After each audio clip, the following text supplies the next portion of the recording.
Por ejemplo, la temperatura es un escalar. Cuando ustedes dicen a qué temperatura estamos, ustedes no dicen que estamos a 50 grados a la derecha, ¿verdad? No, estamos a 30 grados Celsius al norte, ¿verdad? Eso no tiene sentido decirlo. Entonces, por ejemplo, tenemos la temperatura. Otro escalar muy importante es el tiempo, la masa y muy importante también es la distancia. La distancia lo que mide es la longitud que hay entre varios puntos, ¿verdad? No hace falta recurrir a una dirección para escribirla. En cambio, los vectores son cantidades que tienen magnitud y dirección. Chicos, por favor, se apuntan en el chat para que pongan presente. Los vectores tienen magnitud y tienen dirección. Entonces, ¿algunos hay algún ejemplo de un vector? ¿Qué cantidad es importante escribirla mediante una magnitud y una dirección? La velocidad. Bueno, hay muchos, ¿verdad? Entonces ya ustedes conocen la velocidad, el desplazamiento. Otros importantes son la fuerza, la aceleración, los campos eléctricos, campos magnéticos y otros más. Una cosa muy importante es que cuando nosotros escribimos a mano, ¿verdad? Donde aparece un vector, el vector siempre se representa con una flecha. Por ejemplo, cuando uno habla de velocidad, que es un vector, la velocidad se escribe con una V y una flechita arriba. Mientras que la rapidez es una cantidad que se representa con una V nada más. Lo cual puede ser un poco problemático porque, bueno, en el idioma español la palabra rapidez no se escribe con V, se escribe con R. Sin embargo, la V se suele reservar en física para referirse ya sea a la velocidad o a la rapidez, ya sea que estemos hablando de un vector o de un escalar. Mientras que otros, ¿verdad? Por ejemplo, el desplazamiento es un vector, el desplazamiento se representa con una D, con una flecha, y la distancia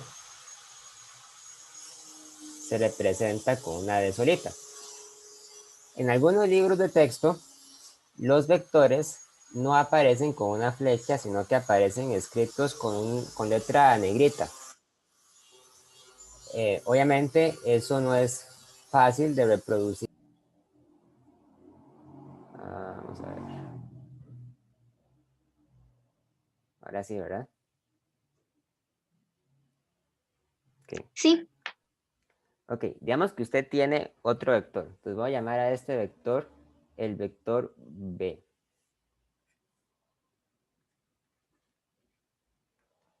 Digamos que B es menos 3 metros, sí, coma, 5 metros. ¿Ok? Una componente, pero chicos, una componente puede ser negativa sin ningún problema. Entonces, lo que hago es que dibujo el sistema de coordenadas. Voy. El eje Y, el eje X, ¿verdad? Entonces, aquí estaría el menos 1, aquí estaría el menos 2, aquí estaría el menos 3, aquí está el 1, aquí está el 2, el 3, el 4 y el 5, ¿verdad? Entonces, esto va a ser lo que yo voy a llamar la componente Bx y esto es lo que yo voy a llamar la componente By. ¿Ok? Entonces, hago una línea de referencia para guiarme. Esto sería el Bx.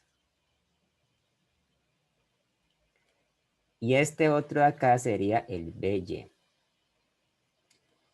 Y el vector en cuestión sería este de acá.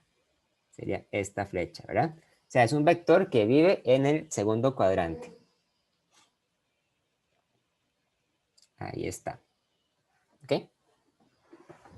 Entonces, en este caso, puede resultar un poquito más conveniente medir la dirección del vector con respecto a otra línea de referencia.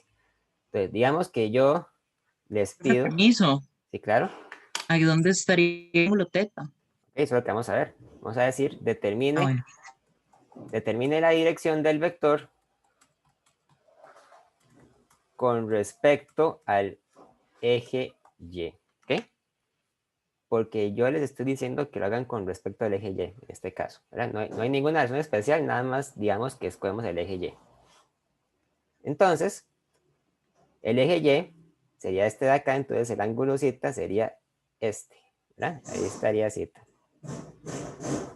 Ahora, esto requiere una cuidadosa interpretación geométrica, porque entonces lo que tenemos ahora es un triángulo que se comporta más o menos de esta forma. Tenemos un cateto y la hipotenusa, ¿verdad?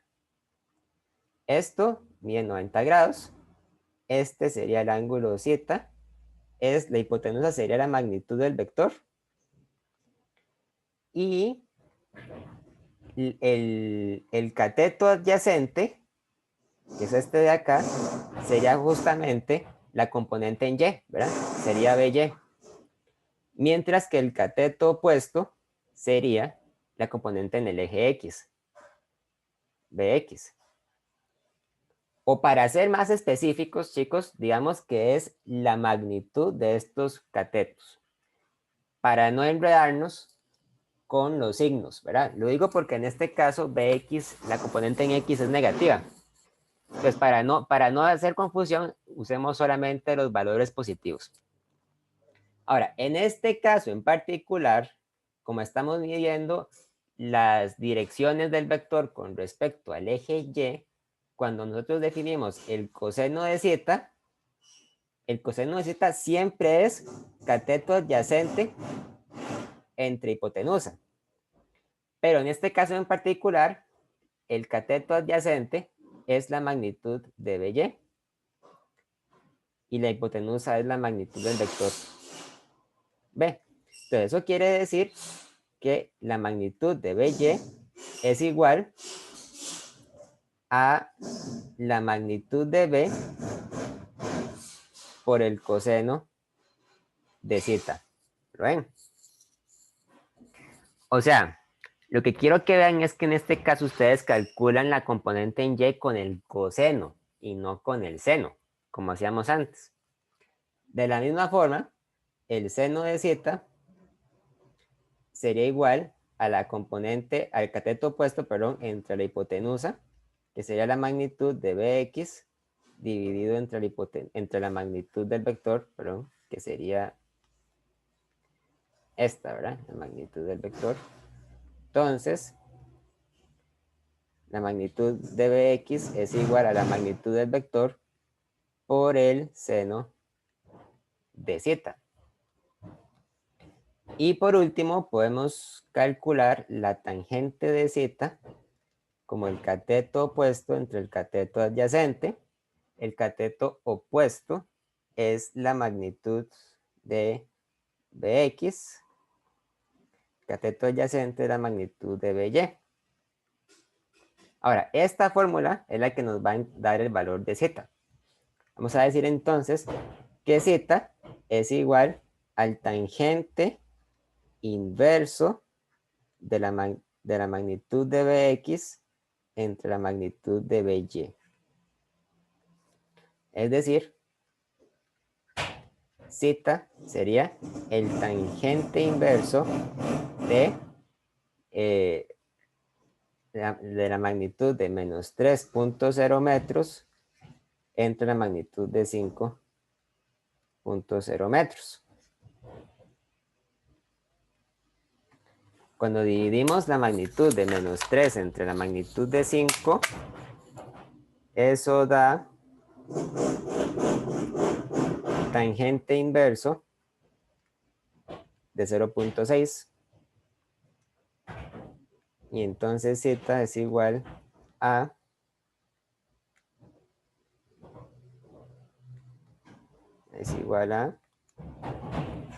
31 grados. ¿Ok? Pero en este caso yo lo decidí medir por conveniencia con respecto al eje Y, ¿verdad? Porque lo puedo hacer, o sea, porque yo puedo decidir con respecto a qué es que lo quiero medir. Si yo hubiera, por ejemplo, preferido medir el ángulo con respecto al eje X, entonces este ángulo se hubiera visto así. Digamos que yo defino este ángulo como el ángulo phi. El ángulo phi es igual a z más 90 grados, ¿verdad? Entonces esto hubiera sido 31 grados más 90 grados, hubiera sido 121 grados. Es un ángulo mayor a 90, porque está contenido en el segundo cuadrante. ¿Ok? Entonces con esto hay que jugar mucho con la trigonometría.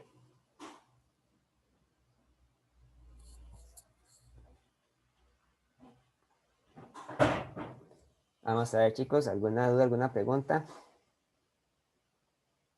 Profe, no me quedó claro eso último que hizo sobre phi, creo que es... Si yo hubiera decidido medir el ángulo, no con respecto al eje Y, como dice ahora, ¿verdad? Sino con respecto al eje X, pues hubiera sido el ángulo que usted mide sumando 90 grados más z, ¿verdad? ¿Por qué? Porque esto mide 90 grados. Esto que está aquí mide 90 grados. Entonces sería 90 más z del ángulo phi que está acá. O sea, el ángulo phi es con respecto al eje X.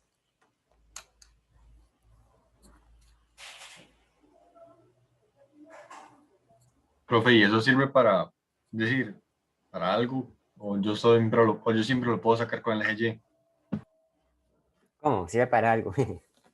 ¿Qué quiere decir eso? Es decir, usted dice que eso si yo lo hubiera querido sacar con respecto al eje X, ¿Sí? Claro. pero es más facilidad sacarlo con el eje Y, creo, ¿verdad? Porque no sé. Entonces, sirve como para algo más sacar ese eje X, o sacarlo por el eje X, digamos. Podría servir, en algún caso podría servirle a usted para comparar las magnitudes, ¿verdad? De los vectores con respecto a un único punto de referencia. Si usted quiere comparar todas las direcciones con respecto al eje X, pues le va a servir para eso, ¿verdad? Pero es simplemente para hacer una comparación. Realmente cualquier ángulo es útil siempre y cuando usted tenga bien claro cómo se calcula, ¿verdad? O sea, si usted lo decide medir con respecto al eje Y, pues está bien, ¿verdad? Nada más tenga que tener cuidado con las fórmulas matemáticas para hacer eso. Ah, ok, gracias. ¿Sí? Bueno, chicos, ya se acaba la lección, entonces, si no hay más dudas, podemos dejarlo hasta acá. Voy a subirles lo que se pudo grabar, me disculpan, no me di cuenta que no se estaba grabando. Yo creo que yo sí lo empecé a grabar, pero en algún momento se paró. Entonces les voy a mandar lo que sí grabé y les mando también los apuntes de la clase. ¿De acuerdo? Chicos, vean, por favor, una cosa. Es muy importante que tratemos de completar las tareas de física al día, ¿verdad? Eh, Obviamente estamos en un régimen inusual porque estamos trabajando de manera virtual.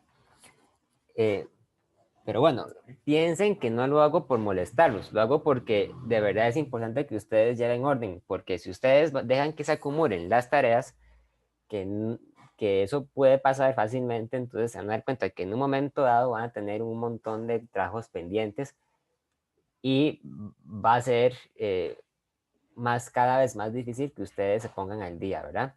La mayoría de ustedes han enviado los trabajos a tiempo, ¿verdad? otros han retrasado un poco, no importa, pero chicos, sí les pido que por favor tengan mucho cuidado con eso.